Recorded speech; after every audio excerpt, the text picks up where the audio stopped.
The Circus Ship by Chris Van Dusen. 5 miles off the coast of Maine and slightly overdue, a circus ship was steaming south in fog as thick as stew. On board were 15 animals who traveled to and fro. The next day it was Boston for another circus show. The captain, Mr. Carrington, was honest and sincere. He thought that they should drop the hook and wait for things to clear. But Mr. Payne, the circus boss, was terribly demanding. He stomped up to the helm where Captain Carrington was standing and screamed, "Don't stop! Keep going! I've got a show to do! Just get me down to Boston town tomorrow, sir, by 2. Then came a crash, an awful bash. Things flew into the air. The ship had smashed into a ledge that no one knew was there. The shattered ship began to tip, then sank without a sound. The splashing, thrashing animals swam round and round and round. The captain said to Mr. Payne, "Pray tell, what shall we do? We can't just leave them here to drown. We've got to save them too." "The animals?" yelled Mr. Payne. "Why, sir, what are you, daft? It's me that you should rescue. Pull me up into the raft. Now ferry me to safety, sir, before I die of cold." "Don't question me," barked Mr. Payne. "Just do as you are told."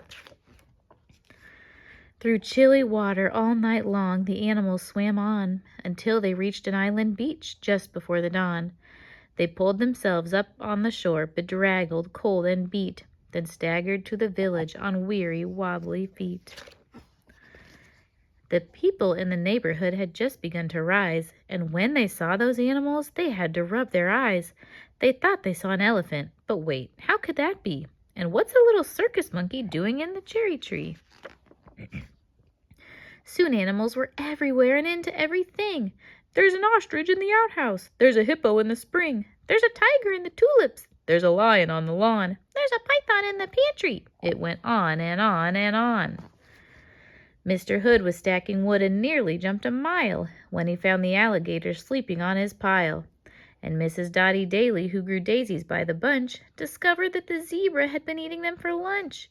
And Miss Fanny Feeney found, according to the rumors, the silly little circus monkey swinging in her bloomers.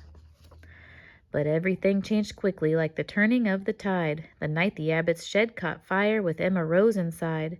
From high above the Abbot's farm, the tiger saw the shed. The sight of smoke and fire triggered something in his head.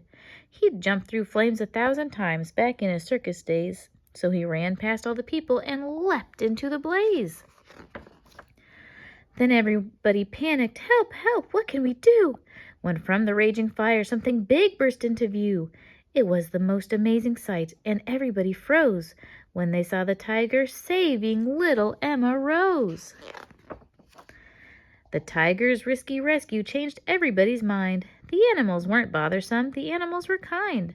And so they lived together, side by side they got along. It didn't seem like anything could possibly go wrong. Then Little Red the messenger came running with the word. Apparently a circus ship had sunk from what he'd heard. "The animals are from that boat they swam in from the bay. The greedy owner wants them back. He'll be here any day." So the people called a meeting, and they quickly hatched a plan. No animal that came to shore would sail off with that man. The next day at the crack of dawn, a ship was at the pier, and up the lane marched Mr. Payne, whose voice was loud and clear.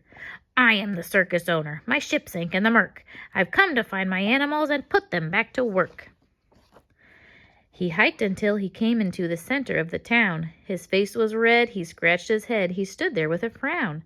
Mr. Payne looked high and low, but still he couldn't see the 15 circus animals in his menagerie.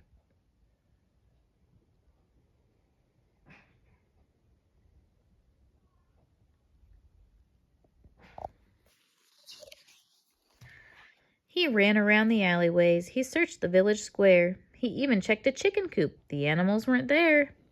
Mr. Payne was tuckered out, his heavy chest was heaving.